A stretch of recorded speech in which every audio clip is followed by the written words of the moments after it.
तर मित्रांनो, राज्यातील 1,65,70,437 पीक विमा अर्ज दाखल झालेले आहेत। लाखो शेतकऱ्यांनी ₹1 भरला आपला पीक विमा या ठिकाणी काढलेला आहे।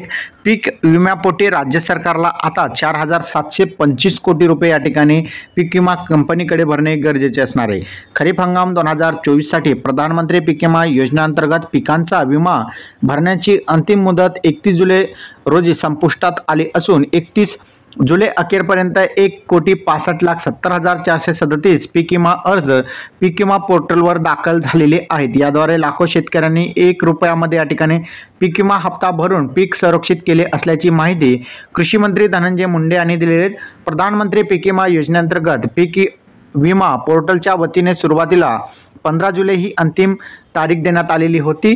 मात्र श्री मुंडे यांनी देखील कृषी मंत्री शिवराज सिंग चौहान यांनी विनंती करून 31 जुलैपर्यंत मुदतवाढ करून घेतली आणि 15 जुलै नंतर अखेरपर्यंत 21,90,000 अर्जांची या ठिकाणी वाढ झालेली आहे। दरम्यान राज्यात एकूण 97% पेरणी पूर्ण झाली असून पीक विमा योजनेच्या माध्यमातून एकूण 1,10,55,000 हेक्टर या ठिकाणी पीक संरक्षित करण्यात आलेले आहेत। एकूण विमा संरक्षित रक्कम बघितली तर 53,000 कोटी या ठिकाणी त्यापेक्षाही अधिक रक्कम असणार आहे। एकूण विमा हप्ता हा सुमारे 7,959 कोटी इतका निश्चित असून त्यापैकी शेतकरी हिस्सा ₹1 प्रमाणे 1,65,00,000 तर राज्य हिस्सा जो असेल तो असेल 4,725 कोटी आणि त्यामध्ये राज्य शासनाचा स्वतःचा हिस्सा असेल 3,232 कोटी आणि शेतकऱ्यांच्या वतीने राज्य शासनाचा भरायचा हिस्सा असेल तो असेल 1,492 कोटी इतका निश्चित करण्यात आला असून केंद्र सरकारचा हिस्सा सुद्धा यामध्ये 3,233 कोटी इतका निश्चित करण्यात आलेला आहे। मागील वर्षीच्या खरीप हंगामामध्ये सुमारे 1,71,00,000 अर्ज दाखल झाले होते।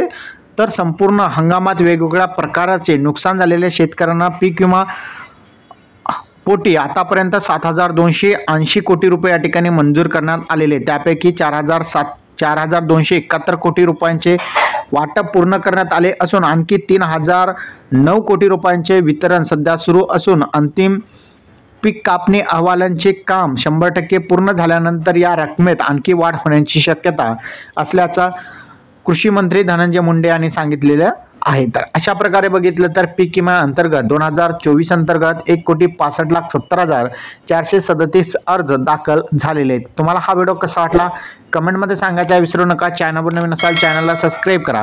अशाच महत्त्वपूर्ण अपडेट तुम्हाला रोज मिळत जातील।